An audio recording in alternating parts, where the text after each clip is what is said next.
अहिले म चाहिँ सकुरामको डाँडा छेउ आइपुगेँ, माथि डाँडा। अब यहाँनिर पहिले चाहिँ सकुराम मन्दिर छिर्नको लागि चाहिँ यहाँ टिकट काउन्टर थियो, अहिले त्यो हटाइएको छ। र यहाँनिर यो गेट हो सकुराम मन्दिर जानको लागि गेट। अब यहाँ तल गएपछि चाहिँ हाम्रो कम्पनी भेट्छ, अलिकति निकै टाढो छ यहाँदेखि, लगभग 15-16 किलोमिटर तल जानुपर्छ। तल गइसकेपछि चाहिँ हाम्रो कम्पनी छ। अहिले यो सकुराम डाँडा भनिन्छ र यहाँदेखि अलिकति भित्र लगभग 1-1.5 किलोमिटर भित्र गइसकेपछि चाहिँ बौद्ध मन्दिर छ, सकुराम बौद्ध मन्दिर। अब यो चाहिँ पार्किङ स्थल।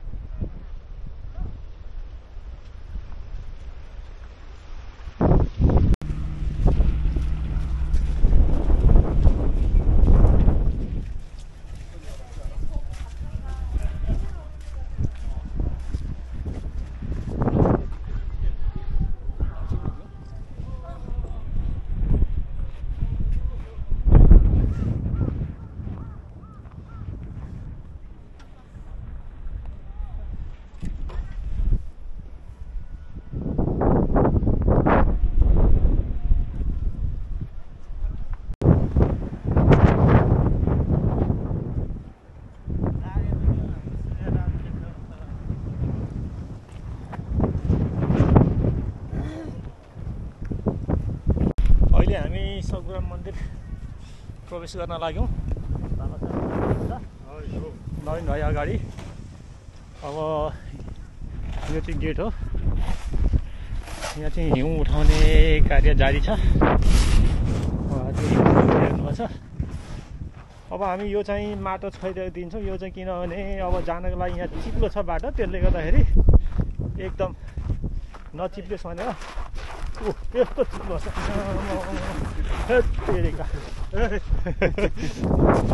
ल बाला सर एकखेप रनिङ गरेर जानुहोस् त।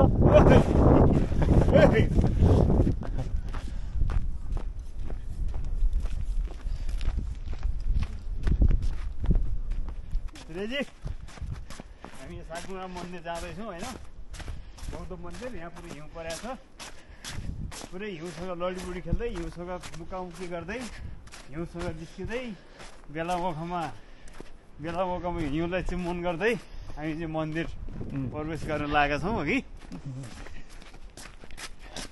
हिउँको थाकको थाक चाहिँ लागेको छ। कस्तो चिप्लो छ है। आज एकदमै हिउँ परेको छ, त्यसले गर्दाखेरि यहाँनिर हिउँ एकदमै देख्ने अवसर मिल्यो। अहिले अब यता माथि यो डाँडाहरू सबै हिउँ भएर एकदम रमाइलो देखिरहेछ। अनि अब हामी मन्दिरतर्फ अगाडि बढिरहेछौँ। अहिले मन्दिरतर्फ अगाडि बढेछौँ। मन्दिर अब यहाँदेखि पनि लगभग 800 मिटर होला सायद। त्यहाँ गेटदेखि चाहिँ लगभग 1.5 किलोमिटर हो। र मलाई त रमाइलो लागिरहेछ। यहाँहरूलाई कस्तो लागिरहेछ प्रतिक्रिया लेखिदिनु होला। र यो बाटो चाहिँ एकदम यो हिउँ परेर जमेको, यो एकदम जमेर पनि अहिले एकदम चिप्लो भएको छ। यस्तो बाटो चाहिँ गाडीले फेला पार्नु भने सब लडेर गिऱ्यो भने चिप्लेर जाडो।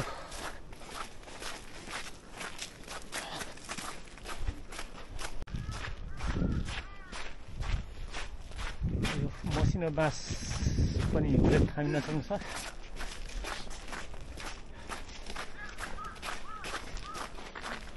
यो माथि सल्लाहहरू एकदम हिउँले थामिन सक्नु भएको छ। यहाँ चाहिँ फोटो खिच्ने बुढाबुढीहरू आउने जाने भइरहेछ।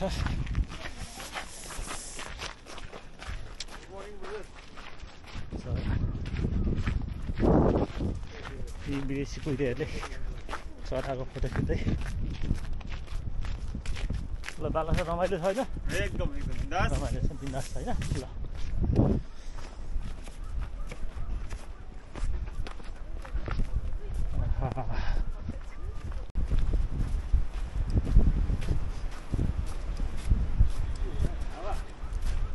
हावा चलेको हो।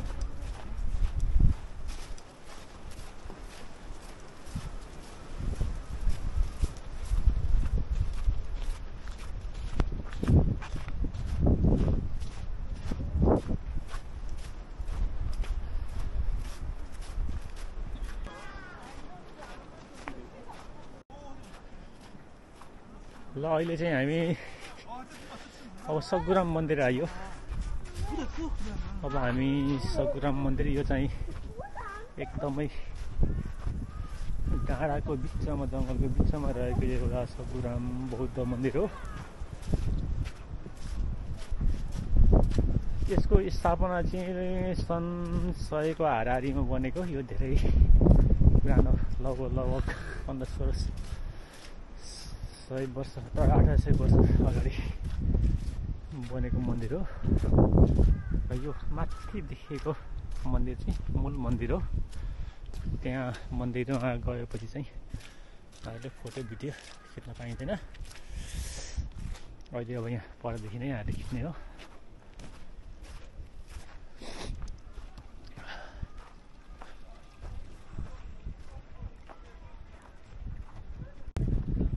मन्दिर पछि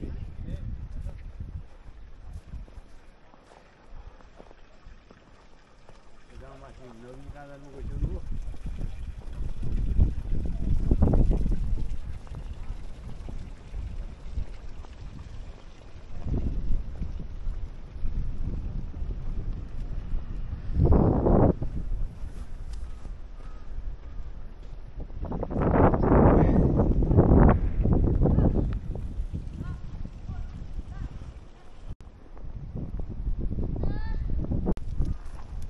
यो चाहिँ ढाँचा पटेका जस्तै यो विशेष कार्यक्रम हुँदी, बौद्ध जयन्ती हुँदी लेखेर जुन ल्याइन्छ एउटा मनोकामना पुरा होस् भनेर।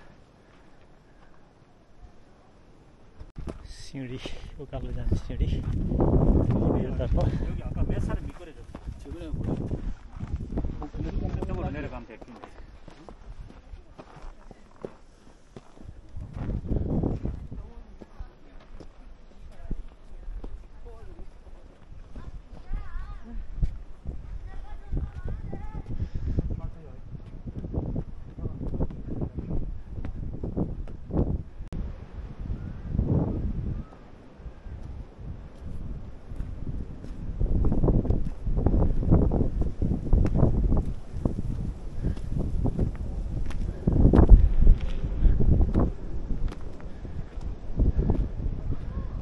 चाहिँ मुख्य मन्दिर हो।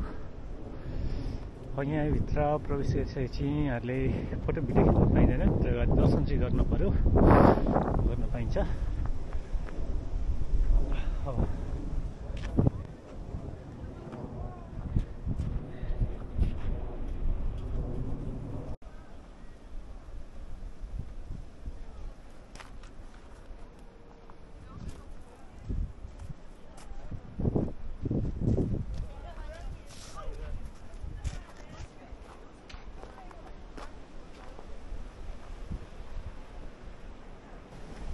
एकदम होसियार चालले ओर्लिनु पर्ने अवस्था छ। यहाँ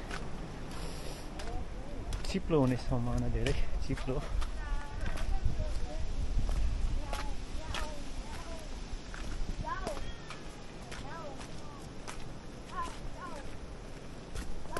बिरालो जाड हो क्या हो?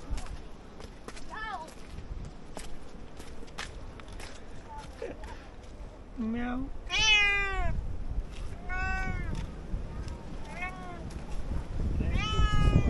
के भयो बिराललाई? बिराललाई चिसो भएछ। औला।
सकुरामको भ्रमणपछि अब फर्किने क्रममा छौँ। अब यहाँहरूलाई आजको यो सकुराम भिडियो कस्तो लाग्यो यो एउटा बौद्ध मन्दिरको प्रतिक्रिया लेखिदिनु होला।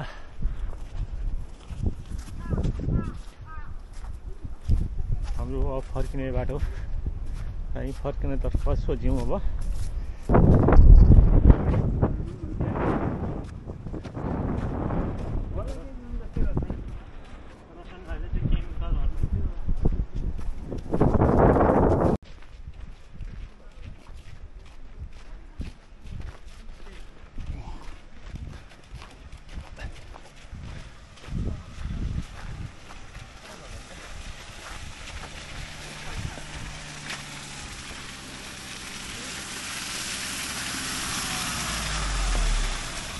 यो चाहिँ बालुवा चिप्लिन्छ भनेर बालुवा छँदै हिँडेको गाडी।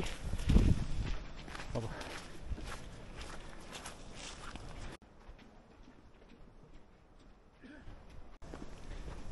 ल अहिले हामी चाहिँ मन्दिर दर्शन गरिसकेपछि घुमिसकेपछि अहिले बाहिर निस्किँदैछौँ। यो गेट, अब गेटभन्दा हामी बाहिर निस्किँदैछौँ।